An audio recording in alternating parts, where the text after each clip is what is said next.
Welcome to the Reason Round Table, your weekly attempt to inject libertarian analysis into the statist news cycle. I am Matt Welch, joined by Nick Gillespie, Peter Suderman, and Catherine Mangu Ward. Happy National School Choice Week, my fellow backpack funding enthusiasts. Present. Howdy. Happy Monday. Just a warning at the top that my voice is a little bit bad. Sorry about that. And Catherine is flying on Percocet. She has no idea what her name is, how to pronounce it, or anything else. So just keep that in mind. We're going to try to torture her as much as possible. Is that right, Catherine? Is that you didn't want me to mention that, right? Yeah, when I told you that, I was hoping you would say it at the top of the podcast. Yeah, that's good. All right. We're going to get to some of that juicy school choice stuff later in the podcast. But first, let's talk about a scoop late last week from Reason's own Robby Soave, if that is his real name, under the headline, "Inside the Facebook Files, Emails Reveal the CDC's Role in Silencing COVID-19 Dissent." The piece was brought out the same day that we posted our March issue cover story. This is the miracle of long magazine lead times, people, in case you're wondering about the dates. That was also by Robby on how the CDC became the speech police. Documents obtained by Mr. Soave from the state of Missouri's lawsuit against the Biden administration show that the CDC kept tabs on Facebook's moderation practices and regularly told the company what the agency wanted it to do, such as suppress posts that asserted COVID-19 leaked from a Chinese laboratory, throttle content suggesting that vaccines may do more harm than good among certain populations, and indeed flag anything that, quote, could potentially cause vaccine refusal. Catherine, if you can respond to this, we're going to get into various interpretations of what this reporting does or does not mean. But just to kick us off, Editor-in-Chief, can you tell us what we have learned and why it's important? Sure. They'll take home lessons, as the kids say.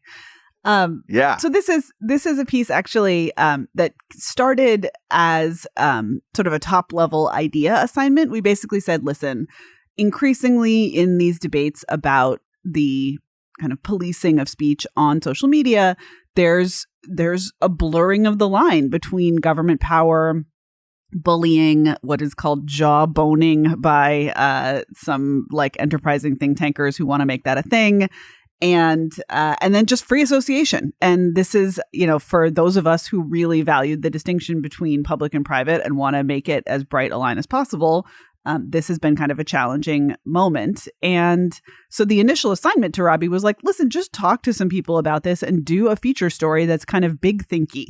But as he started working on this story, it became clear that it was really more of an investigative piece. It's important to know what is actually happening within these companies before we can adjudicate what should happen or where kind of the demands of the Constitution rest. And Robby got a hold of these documents actually pre-Twitter files. So it ended up being kind of a moment where we were seeing a lot of very, very similar stuff trickling out in the most annoying format known to man, a broken Twitter thread, and then another broken Twitter thread, and then like 50 more broken Twitter threads. But, for me, these documents were challenging because there is no smoking gun. These don't have smoking guns in them. It is not a moment where the CDC says, if you don't do this, we will put you in jail. It's subtler, it's softer, and it's, for the most part, willing. In my editor's note for the same issue, I say that, they're happy. They're clearly happy to do this and maybe would have done it even without the CDC's urging. And so that, again, puts us in a tricky position about where the boundaries are of free speech. But I think it is clear that, when we have the president saying social media companies are killing people, there is an implied threat. And so that's really worth exploring. And that's what this piece does. Nick, there's been reaction both to our Facebook files reporting and the Twitter files in general that go along the lines of like, look, it's a pandemic. People are dying. So what's wrong with private companies seeking the expertise, the consultation from well-informed government bodies about how not to become cesspits of denialism and other types of misinformation? Yeah. No, and, a lot of when you look at the emails, there's also an hour and a half long discussion that Zach Weismuller and I did with Robby last week's Reason live stream. You can go to reason.com and our videos vertical, our YouTube channel, ReasonTV, and listen to that. The people at Facebook were absolutely going out of their way to saying, what about this? What about this? And they were looking for guidance. And it makes a certain amount of sense to go to the government agency that is charged with, actually coming up with the best policy for this type of stuff and to be a clearinghouse for the best information. To do that, on some level, that's responsible. Where things get complicated, to build on what Catherine was talking about, is first, the CDC has been a terrible broker of information, particularly because they don't really acknowledge the limits of their own knowledge at any given point in time. That was especially true during COVID, where, not even as much on information, but on things like testing protocols and whatnot. They acted very poorly, and they never really explained the limits of their knowledge. So that's a big problem, that you're relying on an expert agency that turned out to be really bad at it. And then on top of that, the lack of transparency in all of this, I think, is as important, if not more important, with readers, because the fact of the matter is, it's one thing if social media platforms, and this is completely separate from the question of whether or not they have the right to do this, but when they de-amplify or, throttle the reach of certain types of information, or ban people, or shadow ban in the case of Twitter and things like that, without kind of acknowledging it, that is, I think, kind of unforgivable from a social media point of view. Like, nobody, like when restaurants serve certain types of meat but not other kinds of meat, or they refuse to do, serve something, they kind of talk about it, they promote it. Part of the problem, and I think part of the loss of faith in social media, is that we don't know what's going into their decision-making apparatus, and then they lie about it after the fact. And that's a big issue right here. I would add to the CDC mishandling of information, Rochelle Walensky, the director, repeatedly just misciting and drawing the wrong conclusions from any number of studies having to do, especially in school settings, masking in school settings.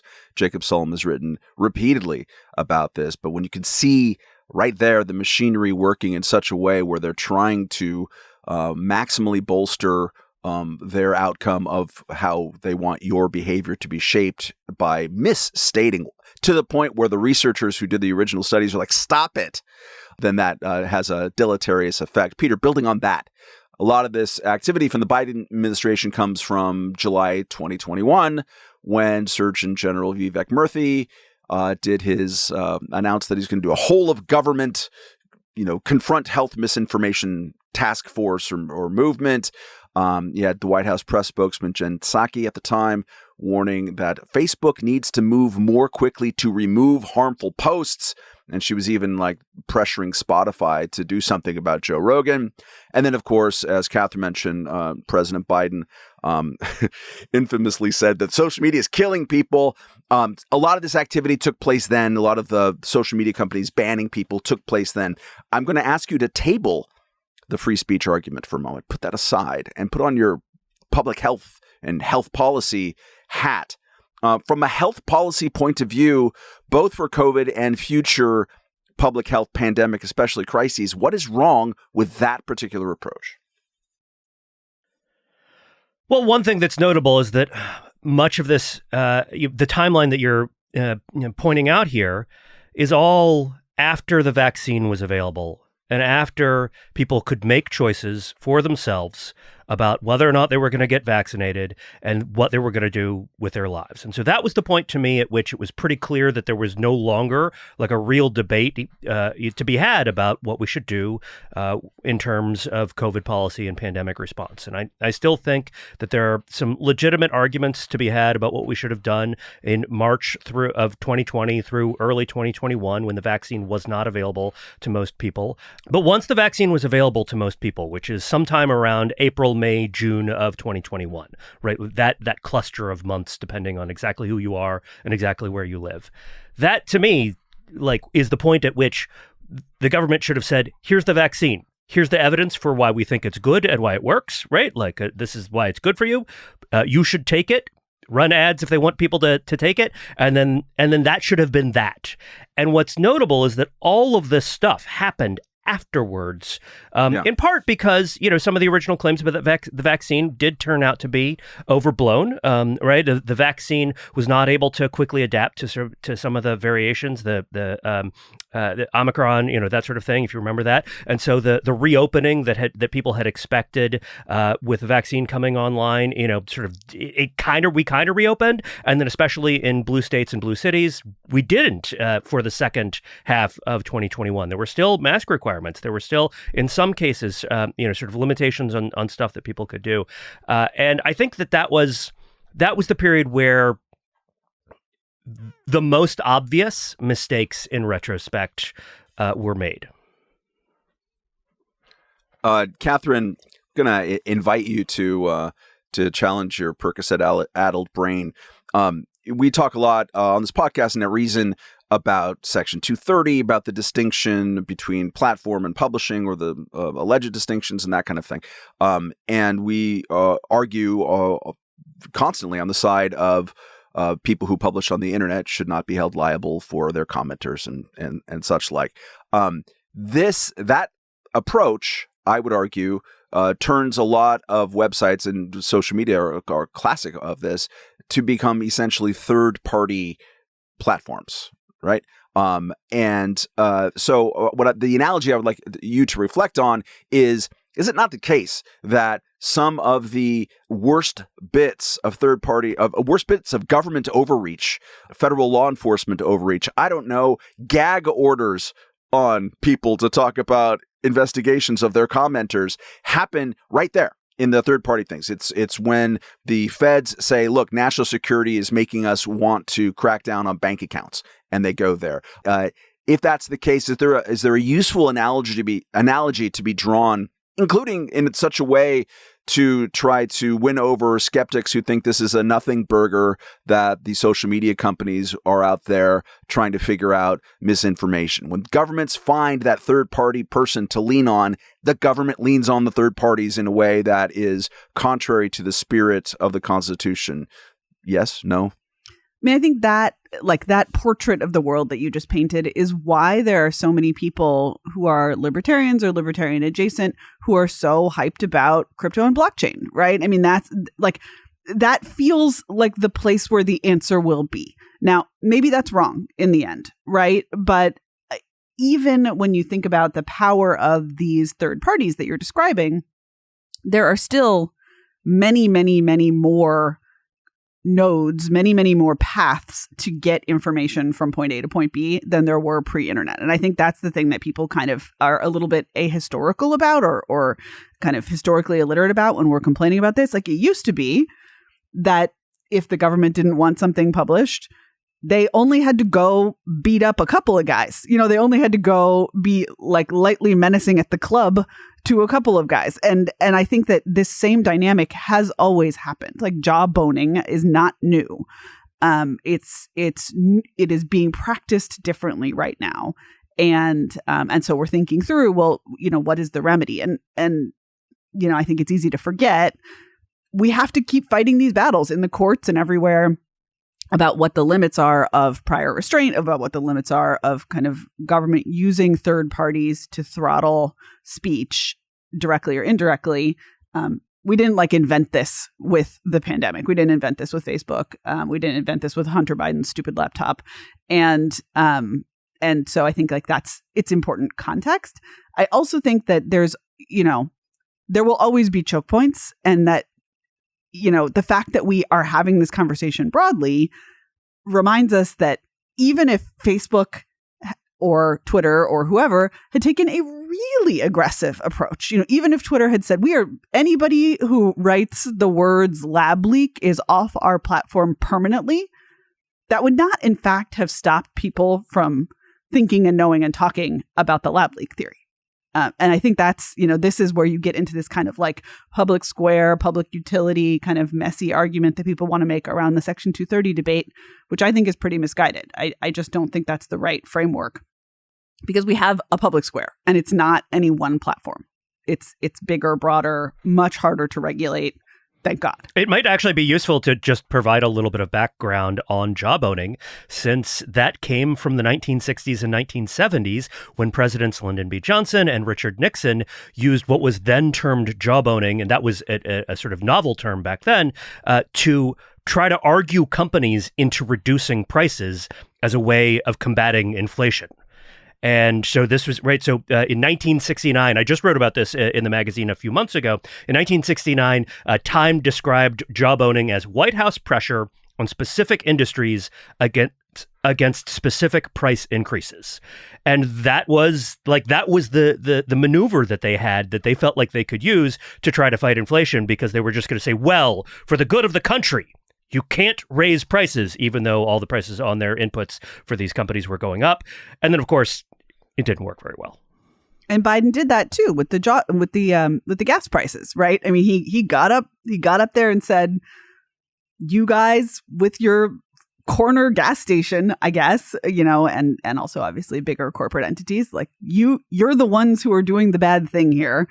Stop it." And knowing that he had really no legal power to do it, I think gave those business owners the kind of fortitude to resist. It's a little less clear in the case of the social media platforms, where the power of the government starts and stops. I would actually say that if you look at the trajectory of job owning, it's a little bit concerning, because it starts with presidents saying, look, you've got to not raise prices. And then that doesn't work. And so that leads in 1971 to Nixon imposing wage and price controls. And that was the next step after job owning failed.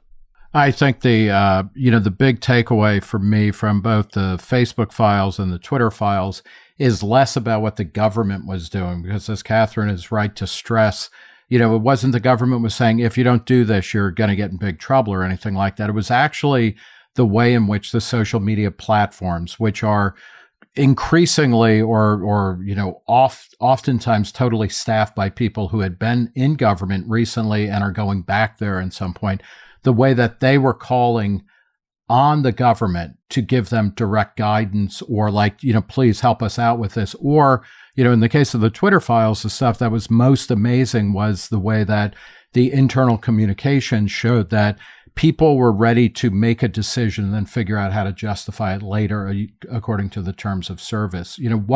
What is more likely to be controlled is not the government per se, but these social media platforms and how they respond to their users, either staying there, calling for change, or leaving. And to me, that's the most, kind of disturbing thing, is that this was not, it wasn't like the government pushing on a closed door.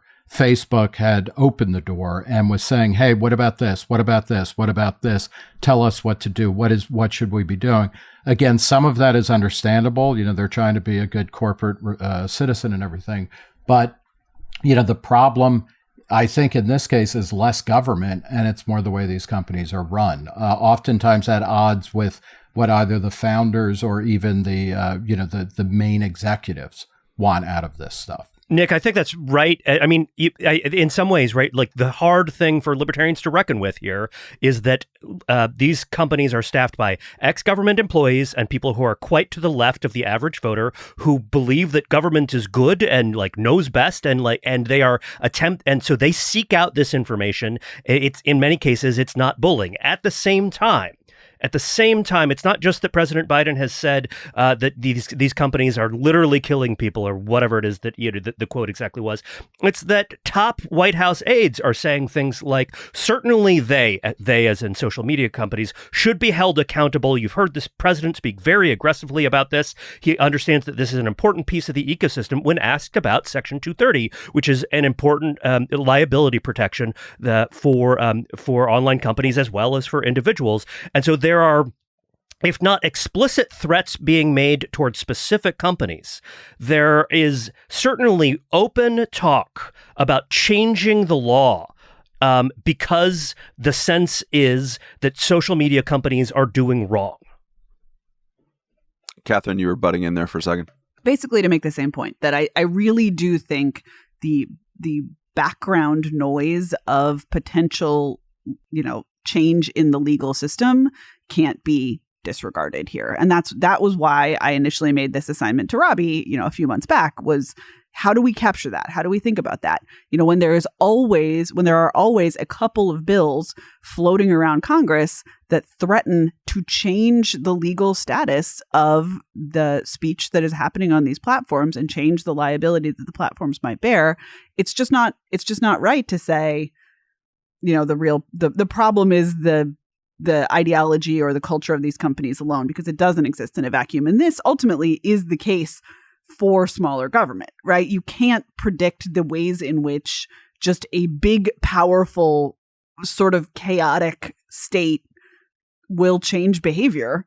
You can't always see the straight lines, but it's there. It's this menace that lurks over every corporate decision. And I just think you can't underestimate it. I agree with that. And I'll just add that, this is also, from a libertarian point of view, this is what is important, though, is to understand how power operates. And I think a lot of our discourse, but a lot of other libertarian discourse at the beginning of COVID or even before was like, well, the government is the bad actor. The government is always the bad actor. And what we are finding out more and more, and again, I think that's what these internal documents and this kind of forced transparency is good at, is that it complicates that narrative tremendously. This would be like finding out, that the New York Times or the Washington Post was checking in with the government about the Pentagon Papers or something like that. We have this theory that, media companies, even social media companies, are somehow bulwarks against, control of free speech or something like that. And what these things do is they show that the culture of Facebook, the culture of Twitter and things like that actually does matter a lot, because that could be the stopping point against a government attempt, by the government to rewrite laws in a way that really constrain free speech. And again, the other thing is, what social media really needs to do is to come up with a way of being transparent about its decision making in a way that doesn't, fuck up its secret, formula for algorithms and stuff like that, but makes people feel comfortable and secure and confident that they are not, that they're not being shadow banned, that they're not being silenced, that they're not being completely reduced or kicked off platforms for totally arbitrary reasons. Isn't that just a market opportunity, though, for competitors to provide that as a No, service? not really. I mean, it is, and it isn't. Like Mastodon, I mean, first off, one of the reasons why Facebook and Twitter are popular and Instagram is because they have massive audiences. And also because they promise something like free and equal access to audiences and things like that. I mean, we can talk about decentralization, et cetera, but we already see this at Mastodon. A bunch of the Mastodon, confederated servers and stuff like that, restrict people completely. I mean, there's like certain, they just have like total ban lists on whole other servers on that. So I don't, it's good, it's great. And there are a ton, like the energy, as I think you guys were both saying, has already started moving to more encrypted or smaller scale places that can't be shut down. But that's not going to replace the function of Facebook or Twitter, which is partly to reach a massive centralized audience. And even those decentralized places can be vulnerable to government pressure, as we saw definitely in the Canadian truckers strike or protest of last February, when the government of Justin Trudeau, whose name I just want to say Pierre every single time, or Maggie, the better Trudeau, went after people who thought that they were conducting their business via the blockchain, or at least through Bitcoin and things like that, and found out the hard way that that money in many cases was not safe.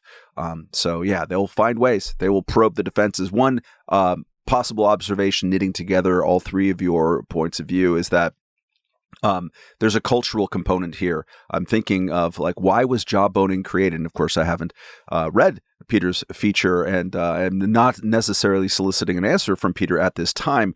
But why was jawboning a term that felt like it needed to be created in 1969? Well, because there was a sense that, hey, wait a second, the president is doing something that's a little bit unseemly. Shouldn't be out there like putting pressure on individual companies. Imagine that now. Imagine that as a concept. That concept is dead. There is nobody who really, in any organized way, there isn't a cultural taboo. There isn't a governing political cultural taboo against presidents jawboning the private companies all the time, now, forever, unless there's a large cultural change. And that's generally true of free speech as well, which is another topic we've been talking about a lot over the last several years on this podcast, is that in many ways, what the companies that Nick is criticizing and that Peter is rightly pointing out their cultural composition, they could be actually acting like way too many Americans want them to act. Americans are becoming more censorious over time and want to use speech as a weapon, or at least the blocking of access of speech as a weapon. And it's bad. And man, we got to change the culture, just like David Crosby wanted us to. All right, we're going to end that. Looks like the culture changed him, Matt Welch. All right, man, that's a rabbit hole that's just going to produce so many bad songs. And I recommend people go listen to Nick Gillespie on Political Beats talking about the Byrds from a couple of years back or whatever. All right, we're going to, speaking of Canada, read out our listener email of the week here in a moment. But first, friends, you might think you've done everything in your power to insure your family in case of a medical emergency. But what many of us don't realize is that health insurance won't always cover the full cost of, for example, an emergency medical flight. If you require air transport, even comprehensive coverage can leave you with high deductibles and copays. That's where Air Medcare Network comes in. When you sign up to become a member of the Air Medcare Network, should any such emergency arise, you will not see a bill for air medical transport when flown by a provider. Air Medcare transports more than 100,000 patients each and every year. That's about a dozen just during the duration of this podcast. And this peace of mind for you and your whole family can be yours beginning at the low, low price of just $85 a year. But wait, listeners to the Roundtable can get gift cards with their new memberships for up to $50 through either Visa or Amazon. Simply visit airmedcarenetwork.com/reason, use the offer code REASON, and start protecting your family. Do it today. You'll be glad you did. All right, reminder, email your short queries to roundtable@reason.com. There was a funny one that came in the other day of someone saying, why does everyone who sends email have to write an essay? Which is mean, but also a little bit funny. This one is not an essay, and it comes from Sam Kerr, who writes, Hi all, longtime listener and super fan of the show from up here in Canada.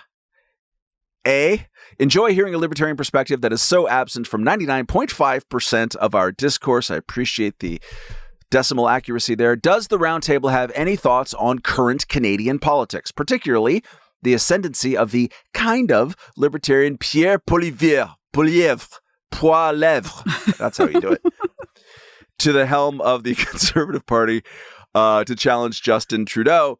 We're currently going through contortions of a ridiculous federal gun ban, a centralizing and patronizing national government, and a populace that can't get enough of experts' say takes. Can a liberty-minded party ever be successful in a country like Canada that leans somewhat towards social democracy and is skeptical of markets? Catherine, what say you? I must admit to not paying a ton of attention to Canadian politics, but what I do have is immigration policy envy about Canada. Every single time I see anything about the way that Canadians are talking, thinking about immigration policy and trying to shape their policy, I think like that makes more sense. I don't often think that about, whatever little tidbit of Canadian politics I'm hearing. For instance, the human rights tribunals that, seem to like string people up for casually using the word gypsy. I mean, there's a bunch of crazy stuff happening up there as far as I can tell. But they, even Justin Trudeau is out here saying last week or whatever, we're going to dramatically expand quotas for lots of different types of visas. We didn't do this lightly, but Canada needs workers and we think that we can absorb these people into our culture. Like, yeah. please, thank you. Would love to have it. So I guess that is my main contribution, is to the extent that Canada seems to be able to have that conversation, I guess it gives me a little bit of hope for, a more libertarian or kind of more open approach in other areas of their politics as well. But I am far from an expert. Peter, since Catherine didn't answer the question, I'm going to step on Nick's tie. What can you answer the question? So if the question is, does the roundtable have any thoughts on current Canadian politics? Yeah, I did answer the question. The answer is maybe not so much. I mean, look, there's the reason that the Michael Kinsley's old joke about the most boring possible headline in journalism is worthwhile Canadian initiative, and no one is going to read that story, and no one does read that story. Look, I guess what I would say is my read of the situation in Canada is it's not entirely unlike what you just said, Matt, about the public and Facebook and social media companies. To some extent, Canada has the government that its citizens want. And Canadians are just much more okay with deferring to authority and to public health authorities. And there's just much less controversy. There's obviously not none, as the trucker protests, made clear.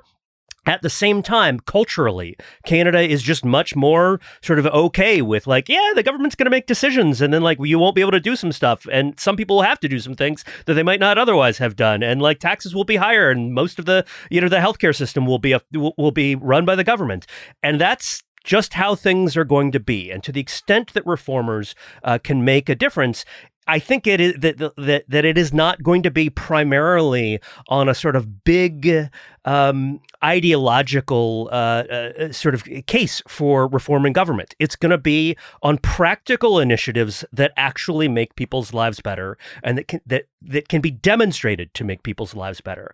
And I think that sort of people yes, of course, I am motivated by ideology and sort of a big picture vision of how the world works and how government should be, and how it works best, and when it doesn't, how it doesn't work and how it fails. But I think most people, and especially in a place like Canada, are going to be motivated by, does my life feel better now after this law passed or after this person was elected than it did beforehand? And that's the question that people looking to make inroads into Canadian politics should be asking. Nick, will your answer reference Canadian comedians or rock musicians? I was going to talk about old Expos players, Matt, although they're almost all from America originally. So including Le Grand Orange. Yes, that's right. Rusty Staub, who ended up playing for so many good teams. Canada, yes. I was checking this out, though. Part of the problem is Canada has some obvious issues which come up in the American context.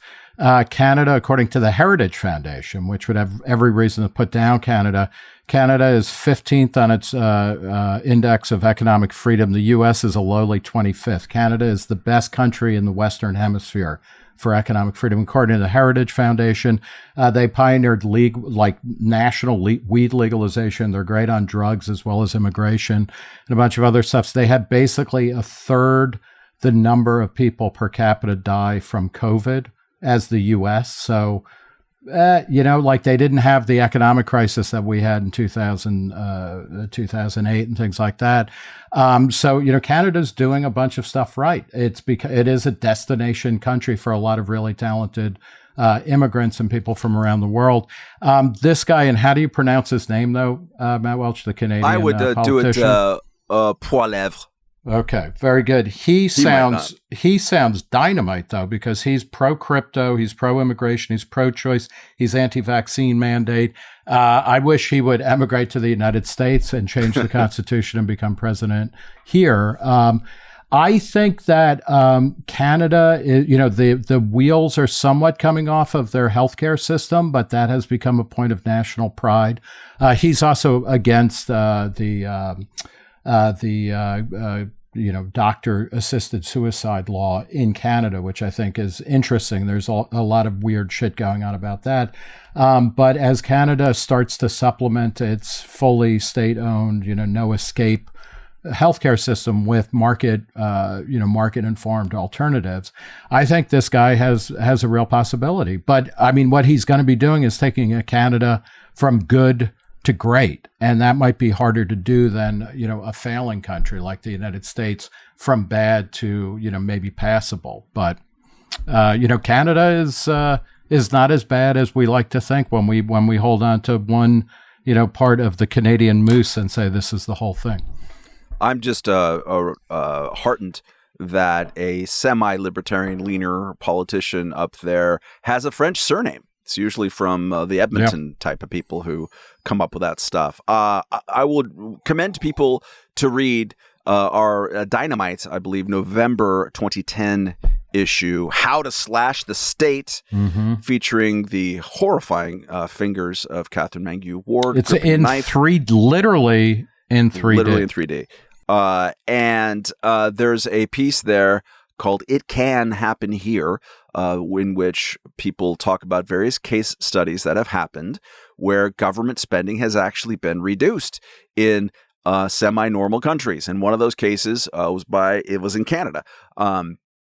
And as written by the great David Henderson, who doesn't get enough credit just in general for being a great person and a great public policy commentator. Well, he is writer from Canada, right? So yeah, so he's obviously an apologist, but he pointed out in his piece that from 1992 to 2001, Canadian spending on federal programs fell from 17.5% of GDP to 11.3%. They had a budget surplus for more than a decade in a row. When government debt was 68% of GDP, it went down to 29%. And this was done by liberal politicians as much as anyone else. There's some tax increases that were associated with that, but a lot of actual real year-on-year government spending cuts. So it can happen. As ever, I'm more hopeful about libertarian policy aims, individual goals than political parties. So maybe that can happen there. Maybe it can happen here. Although these days I don't have a whole lot of faith in that. All right. Let's go to our second half of the show topic, which I'm absolutely not filibustering about while I'm clicking Try up to on my remember computer. what it was. Was No, it I know what it National is. School It's- Choice Week, my friend? I'm Could it have talking. been? I just want to make sure that I'm orienting the conversation, Nick, anchoring it correctly. It is National School Choice Week, which does, by virtue of its very good naming, it doesn't require any explanation. It's National School Choice Week. It's an annual event. That's what it does. We've been at Reason, have been a co-sponsor of this, a participant in this for a good long time. Catherine, can you explain, as the editrix, the purpose and practical effect of our involvement with the Yellow Scarfers? And then perhaps lead us in a round of personal testimonials about how your education experiences, however interpreted, have shaped your attitudes about, as former reasoner Corey DeAngelis says, 17 times a day, funding students instead of systems. Yeah. I will strive not to tweet that phrase 17 times a day, although it is a good and important phrase. So, Reason kind of takes this opportunity every January to do a little cluster of journalism around school choice, because the thing about it is this has been a huge victory, right? Like, school choice is a little idea that got hatched out of, Milton Friedman's fevered brain, and that sounded absolutely bananas, specifically the ideas about using vouchers and charters to expand choice for people who are within or adjacent to the public system. And it's really a classic example of like, that sounds insane until you do it. And then it's just an ordinary part of the fabric of our educational system. But it can be easy to kind of take that victory for granted. And also education stories, they tend to kind of follow a little bit of a template, right? You find a family, you tell their story, and, people on every side of this debate just use stories for their own ends. We are not immune from that. But I think it's good to take a minute and just kind of look at the progress that we've made. I am definitely a person who has benefited from the school choice that people with money have always had, which is that my kids now go to private school, but that COVID really did make people rethink a lot of this. And in particular, that we've moved, a lot of the energy was in the charter school space, and that we're now moving, I think, a little bit more toward variants of vouchers, education savings accounts, that kind of thing. That has long been championed by Reason, was considered a more extreme version, I think, by some people, because it is just taking a chunk of public money and handing it to parents to do what they think best. And that makes a certain type of education bureaucrat nervous, and makes me happy that they're nervous. Part of that is goosed by the Supreme Court decision last year saying that public money can be used in religious and parochial education. And now we've got school choice. I mean, this month, bills in Florida, Utah, Indiana. There's basically a dozen or so states that are in the process of thinking about it, in addition to Arizona and West Virginia, who have already done it. Nick, can you give us some reflections of your long work in this category, but also perhaps even your personal experiences and how it shapes the way that you look at it? Well, I am a victim of school choice. My parents exercised what, in retrospect, is just a really bad decision. I grew up in Middletown, New Jersey, where at the time the teachers had the highest average pay in all of New Jersey, which is recently ranked, I think, by Heritage again, as the worst state for school choice in the country. But my parents chose to put me into a mediocre parochial school system, and that actually stuck me with the bill for my last year of high school. So they, I don't know what my parents were doing, but I celebrate their ability to control my education. If only I had gone to if only I had gone to better funded, more academically rigorous public schools, I probably wouldn't be talking to you guys right now. And so, I'm thinking a lot about this during school choice week. But 8 states have ESAs, which, as Catherine was saying, is really kind of where the action is. And this, generally, what it does is it takes the state contribution to a kid's school, to a kid's education, and gives it to the parents to go to a public school, to a private school, to tutoring service, to pretty much, depending on how the law is written, to anything the parents say is an educational kind of enterprise or undertaking, also homeschooling and things like that. It's pretty fascinating. Arizona just passed a big law. Florida has one. Later this week, the Reason Interview podcast on Wednesday is with Lieutenant Governor of Virginia, Winsome Sears, who this is her pet issue. She was on the Virginia State Board of Education, and she has introduced legislation to create ESAs that would give people between about $4,000 to $6,000 to spend directly on their kids' education the way they want. I think it's great. It's all long overdue. What is interesting is that I think it's important to understand that an increase in school choice, and right now about 3/4 of K through 12 students go to traditional assigned public schools. A bunch go to public schools of choice, including charters and magnets and things like that.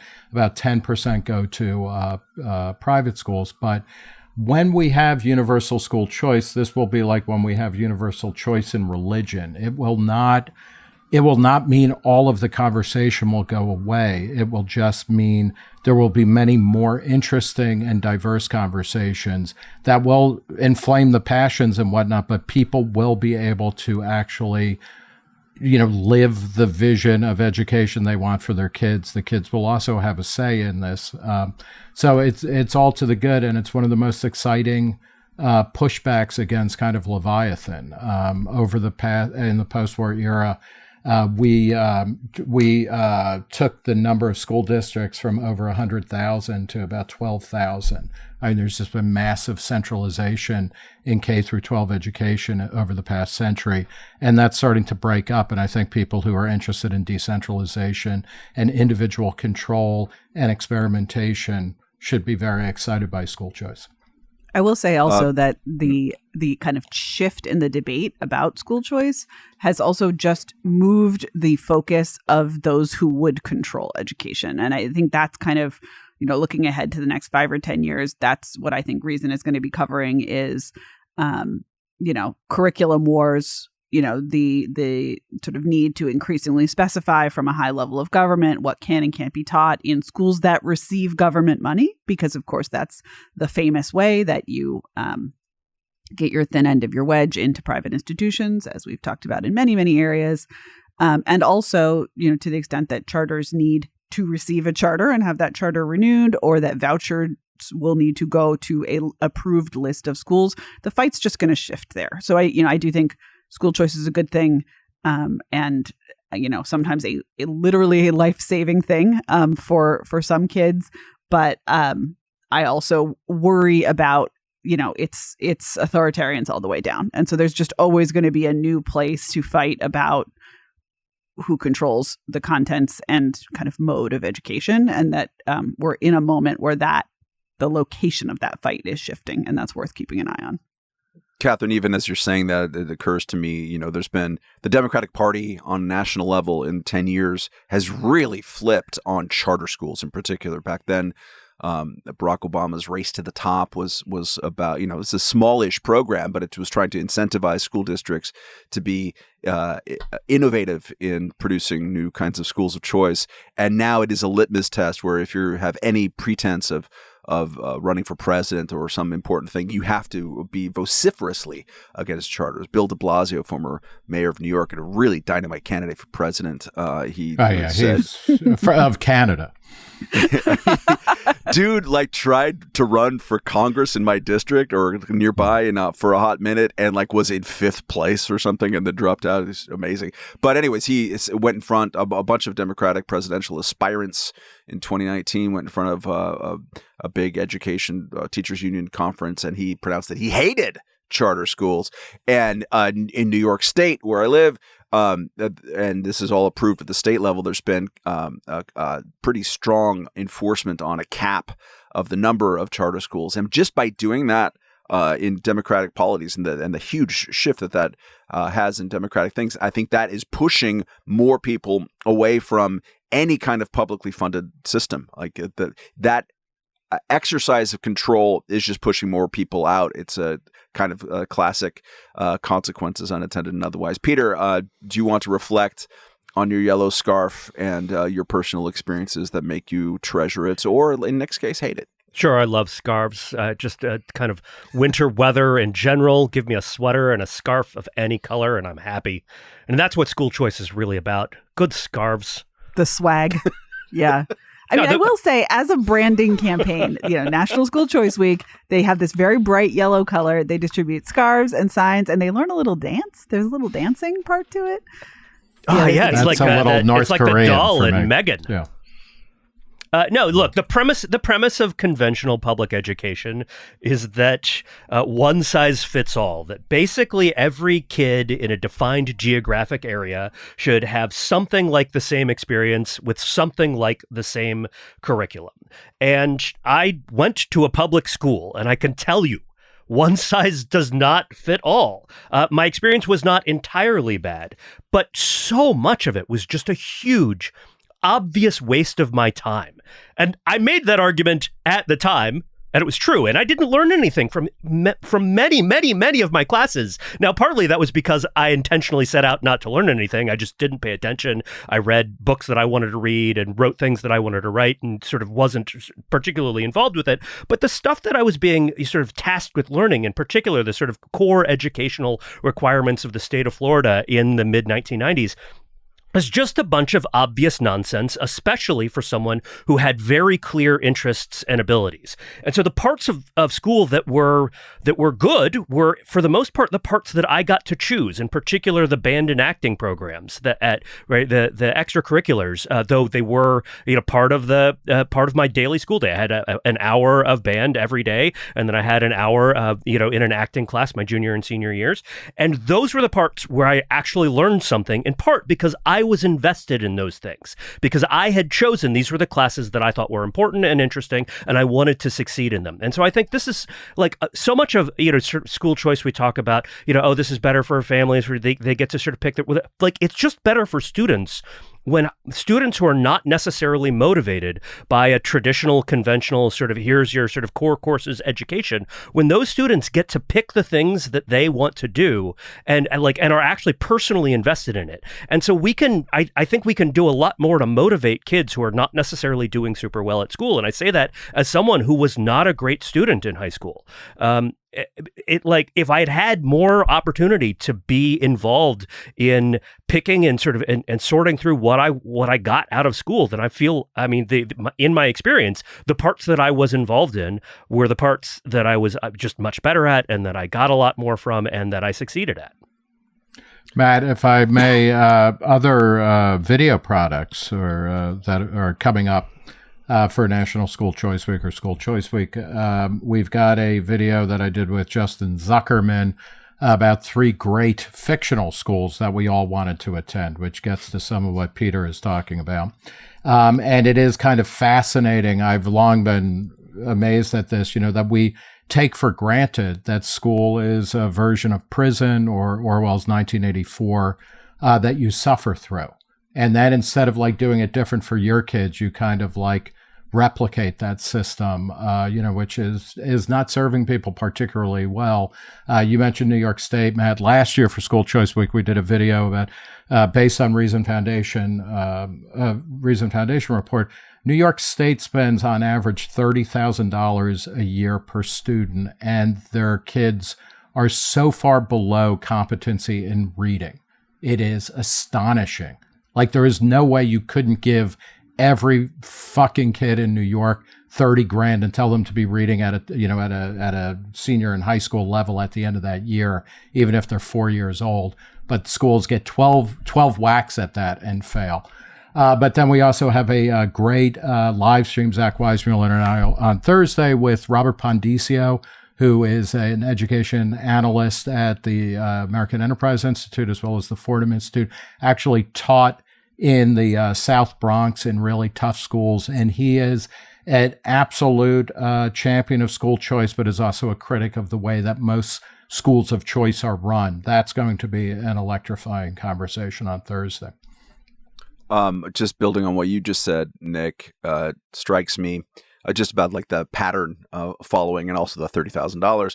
Our family's in a similar situation of Catherine, where because of pandemic and other things, pulled at least one of our 2 kids. It's unclear about the second, out of the public system and put it in the private system. In the private system, and it costs less than those $30,000, as a matter of fact. And we reflect constantly about how much better that place is. It's incredible how much better that place is than what we pulled her from a school that is widely considered one of the best in New York City in the public system. And it's just remarkably better. And it makes me think about the kind of pattern behavior, Nick, that there's some Stockholm syndrome associated with this. One of the breed of libertarian that annoys me the most, and if we can just go ahead and start going down this path, how much time we got? Yeah. Pick this fight. Let's do it. What is the one unpruned thicket that be? The one, if you criticize the way that the public school system works in New York City, they'll either say, serves you right for going to government schools, or serves you right for living in New York City. And these are the types of people who I predict don't have great social skills, just evidenced by their social skills. But also that they kind of have a point in the sense, only in this sense, not interpersonally, but in the way that everyone's brains are just kind of hardwired by having gone through it of that's normal. This is normal. I went to magnet school, a blue ribbon school in Long Beach, California. And there's a little program within it. And I think there's a little cluster of me and a couple of other kids who, because everyone's dad was an aerospace engineer, everyone was really good at math. And they ran out of math to teach us by the time we were in 3rd grade in a K through 6. And so because of that, we either threatened or executed, I don't know, I wasn't really in charge of it, at least 2 different lawsuits against the against the city. We became pariahs within the schools that we went to, especially in junior high school. Teachers treated us like crap. Whatever. It was this long, drawn-out thing that at the end of it made me hate math, which is something that I grew up loving and all of this. And what do I do when we have kids? Granted, my wife is French and goes through, and they have a pretty generally excellent public sector and school system compared to America's. We're like, definitely have to send our kids to public schools. That's like, it's really important not to like go to some, artsy fartsy, airy fairy type of private system. You got to go through the public thing. It's like, what is that? And so now I'm feeling a sense of guilt that our oldest kid has been through the public school system this whole time. So it makes me want everybody else, like Catherine, feels to have the opportunity to enjoy what we have enjoyed. Give them the money, let them choose, and they can have these great reflections on a daily or weekly basis, if it works out well, that they feel like they're getting a better bang for their buck than funding the systems instead of the students. And that's the memo. All right, let's go to our end of podcast, what we have been consuming in the cultural arena. Peter, do you want to lead us off? Yeah, I read Brideshead Revisited by Evelyn Waugh. It's pretty good. What? It's a novel from the 1940s. There's some good sentences in it. Yeah. It's a great book sentences. About not just good. I mean, I that's like as understated as I can be. Some shockingly spectacular sentence work on almost every page that just kind of blew me away for 400 pages or so. And it's a great novel about middle age and life and regret and love and forgiveness and the existence of God and faith and war and, getting older. And there's a great little bit about education, since we're talking about that. So it's like, I was really tempted to just bring in a long list of quotes to read, but I will just read one here. The trouble with modern education is you never know how ignorant people are. With anyone over 50, you can be fairly confident what's been taught and what's been left out. But these young people have such an intelligent, knowledgeable surface, and then the crust suddenly breaks, and you look down into depths of confusion you didn't know existed. It's a good book, folks. It's a good book. I am so interested to see what it looks like when a man in his 40s makes Brideshead Revisited his whole personality. Since I knew lots and lots of people in college who, were in their 20s and made Brideshead Revisited their whole personality, I think it's going to look pretty different. And I'm excited to see how that goes.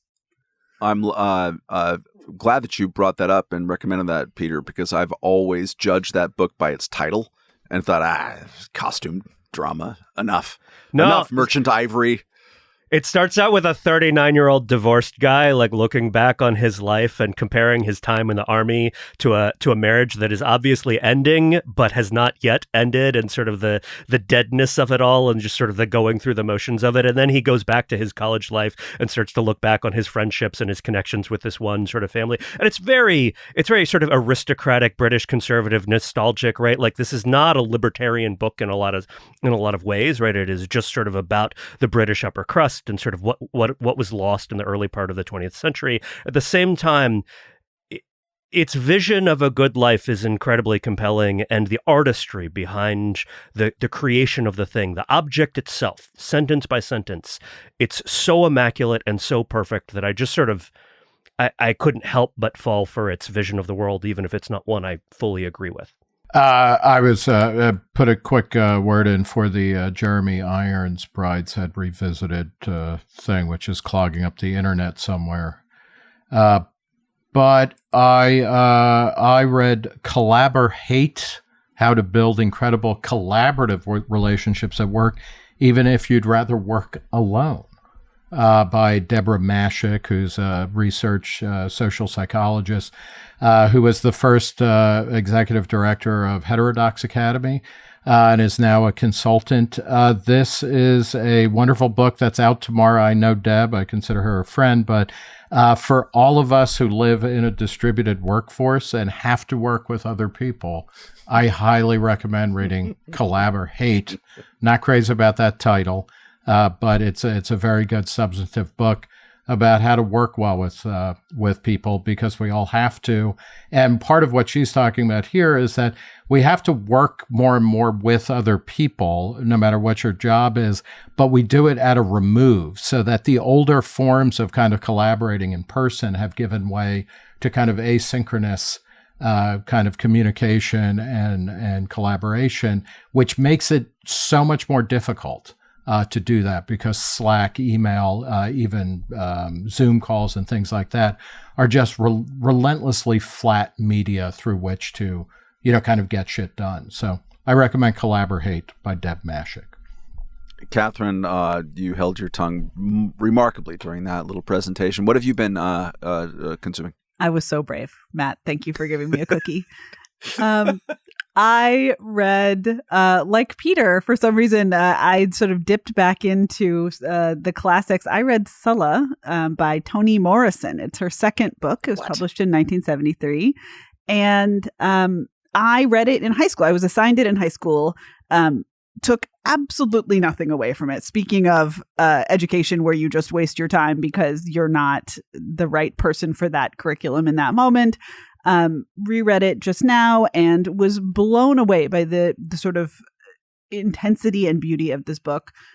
It's basically like Alana Ferrante's My Brilliant Friend, but make it Ohio. It's just this very, very concise book. It's about 170 pages.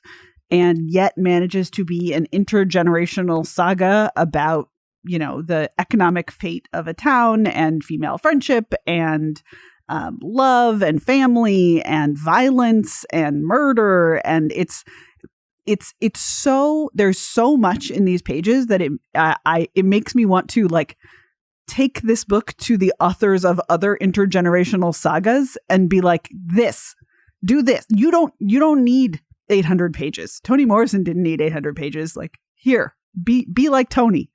It just was really, really good, really dark, very, very depressing. And part of my reading of it really made me reflect on how 10th grade me had no capacity to grapple with this book, but it was on the list. And so we read it. I will say that this book is now on banned book lists, right? This is one of the books that has joined other works by Toni Morrison, because it does have very, very dark themes, and also has to do with race. And so there's that.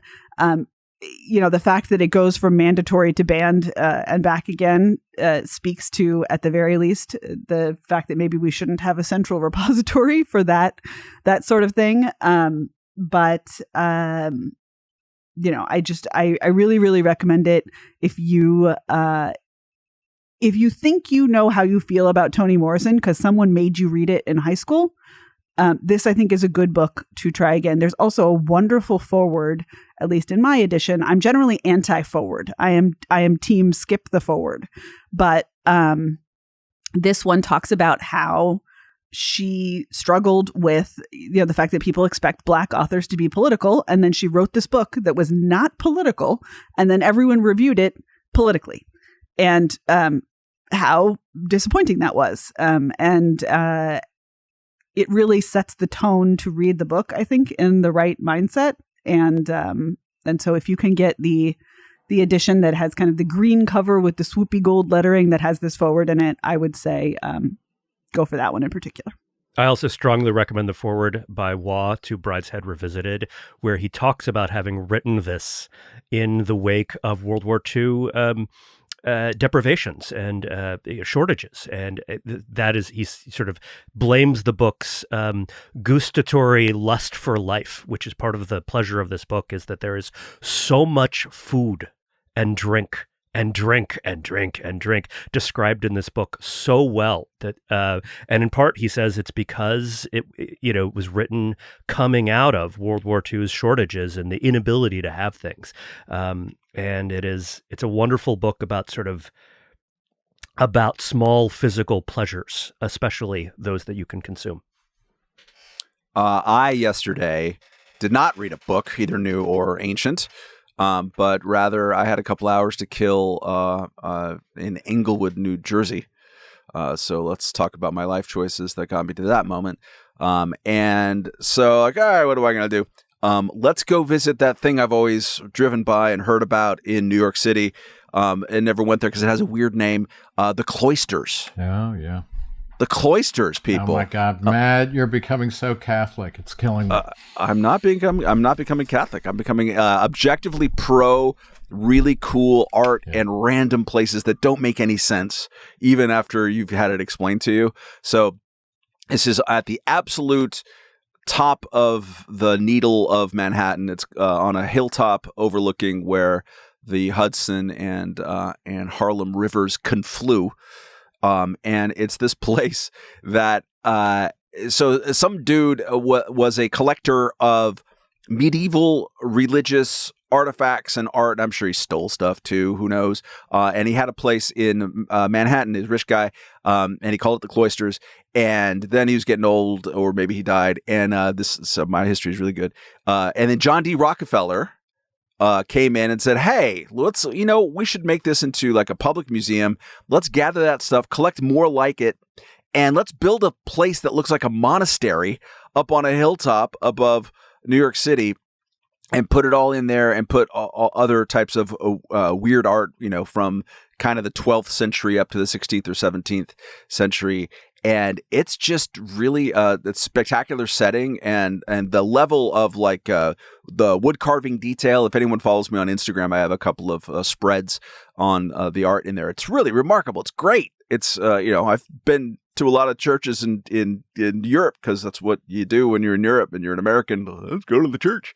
And man, there's few places that I've seen that have such a concentration of great stuff. They have a unicorn room with unicorn tapestries, which is apparently the most famous part of the place, which why not? And just a bunch of great, weird stuff. The place just kind of does, and it's operated by the Met, the Metropolitan Museum of Art. So here's a fake monastery up on a hill built in the 30s by John D. Rockefeller to host medieval European French art, and it's operated by the Metropolitan Museum of Art. That's just like New York in some kind of bizarre nutshell. So add that to your short list of things that you do when you visit New York. I would say go visit there. It must be really spectacular in the spring too, and it's not all cold and frigid up there. You can walk around the adjacent park and enjoy the terraces more. But super great. Cloisters. Check it out. You'll be glad you did. All right. Thank you for listening. Listen next week too, because we do this every week on Monday. You can we have a snickering sub portal on our site, reason.com/snickering. And check out our stuff there, but also our podcast, Reason.com podcasts. If you like what we do as an organization, Reason.com/donate. And we'll catch you back next Monday. Thank you. Good night.